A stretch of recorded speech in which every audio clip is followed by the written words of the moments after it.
Good morning, dear children. Today we are moving to the second session of our chapter, The New Kings and Kingdom. Hope you all understand the previous session. Today we are moving to the next topic. Topic number 3, Prashastis and land grants. Prashastis were the Sanskrit poems written by Brahmins in praise of the kings. And the speciality of these poems were they contain details which may not be necessarily literally true. These poems will be a praising of that king, or will be that the poems will be praising the kings that will not be as true. Then they tell us the way rulers wanted to depict themselves. They themselves include so many unnecessarily things into that poems. For example, they were great achievers, they were victorious, they were fearless, valiant, they had strong army and all. So these all were put together to the poems, and these poems were especially written for the king. So these poems that unnecessarily that will not be literally true, that poems will be written for the especially for a king. And these poems were written by one of the famous Sanskrit poet, that is Kalhana. He composed his Prashastis for history of kings who ruled over Kashmir. He was often critical about the rulers and their policies, unlike the Prashastis, which always praised them. That means Kalhana, the poet, composed Prashastis for specially or especially for one or two kings, and that kings were ruled over Kashmir. And in his poems, especially the poems will be praising for that kings, and he will include that policies, ruling types, ruling policies, ruling specialities, all these praising will be included in this prashastis.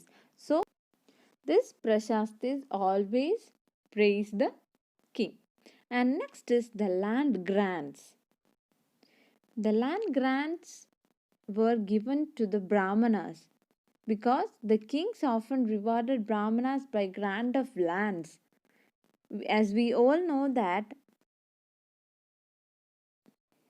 for example, if you achieve in your exams, the school or the teacher will be giving you rewards as good appreciation or as gifts and all.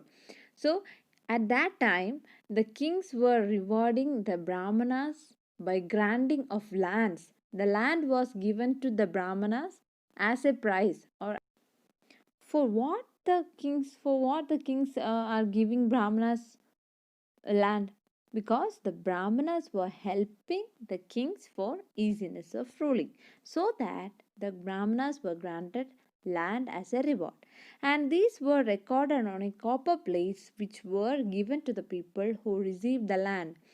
Nowadays we are writing agreements, right? If the land is giving or selling or buying from someone, we are writing the agreement like that. If the grant of land was given to the brahmanas, that will be recorded on a copper plate, and it will be receiving by the granted person. Now we are moving to the next topic, topic number 4, warfare for wealth. Every ruling dynasty tried to control other areas for wealth by means of war. That we know that every dynasties will be conquering or will be attacking other areas of lands for expanding their territory. So how these territories are expanded, that is looking in this topic. Here is a map of dynasties which fought for control over Kannauj. Kannauj was a wealthiest place in India, and some of other dynasties were attacking to Kannauj for expanding their territories. And the attacking dynasties were Gurjara Pratihara dynasty, Pala dynasty, and Rashtrakuta dynasty. As we have learned earlier, what is Gurjara Pratihara dynasty and what are Rashtrakuta dynasty. Like that itself, at the side of West Bengal and Orissa, there was a dynasty called Pala dynasty, and these three dynasties, Gurjara Pratihara dynasty, Pala dynasty, and Rashtrakuta dynasty, these three dynasties were attacking to the Kannauj area.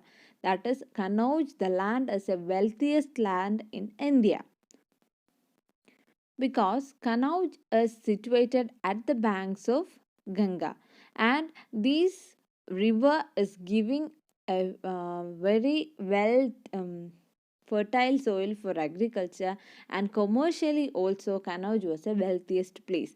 So controlling Kannauj will be a good decision for other three dynasties, so that the three dynasties were attacking to Kannauj. Since three parties were involved, this is known as struggle for Kannauj was called as tripartite struggle. Now we can look at Sultan Muhammad of Ghazni.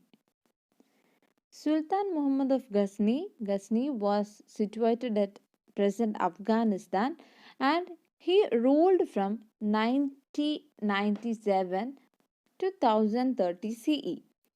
And he, the Sultan of Muhammad Ghazni, ruled over the parts of Central Asia, Iran, northwestern parts of the subcontinent of India. So these all areas are ruled by Sultan Mahmud of Ghazni, and he targeted the wealthiest temples of India. That is example Somnath in Gujarat. Somnath temple is the wealthiest temple in India, and he targeted mainly on that temple because there is so many of wealth or treasure in that temples. And the main aim of Sultan Mahmud Ghazni was to looting the wealth of India, not to rule over India. The only aim of Sultan Mahmud Ghazni was to looting wealth from India. For that, for praising himself, he hired a scholar called Al-Biruni to write an account of subcontinent and his ruling, so that he can praise himself. So he hired a scholar, and Al-Biruni wrote about the Mahmud Ghazni, the Sultan Mahmud Ghazni, in a book that is called Kitab al-Hind. Now we can look at Chauhans or Chamanas. The Chauhan dynasty or the Chauhans of the kings were ruled over Delhi and Ajmer at that time. And these kingdoms or these kings or these dynasties were opposed by Chalukyas of Gujarat and the Gandhawalas of western Uttar Pradesh while attempting to expand control to the west and east. Every kings and kingdoms were attacking other places for expansion of their own territories. Like that, the Chauhan dynasty also attacked the Gandhawalas of western Uttar Pradesh for expanding their country or for expanding their territories and to control over the west and east.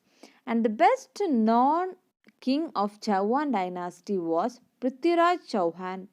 Prithviraj Chauhan was the wealthiest person, and he had a strong army of his own. And Prithviraj Chauhan defeated an Afghan ruler called Sultan Muhammad Ghori in 1191. And on the next year, the same war was happened between Afghan ruler Muhammad Ghori and Prithviraj Chauhan. At war, Prithviraj Chauhan lost him the next year. So the two war was happened between Prithviraj Chauhan and the Afghan ruler called Muhammad Ghori. The second war, that is won by Muhammad Ghori. At this war, Prithviraj Chauhan lost his power and he was killed by Muhammad Ghori. And there was a story behind the killing of Prithviraj Chauhan. And that story we can discuss next time. Okay. So, children, this is the end of this topic and this session. Hope you all understand. And if you have any doubts, you can contact me. So, children, listen the class carefully. This is all for today, and we are ending up this session. Thank you, children. Have a nice day.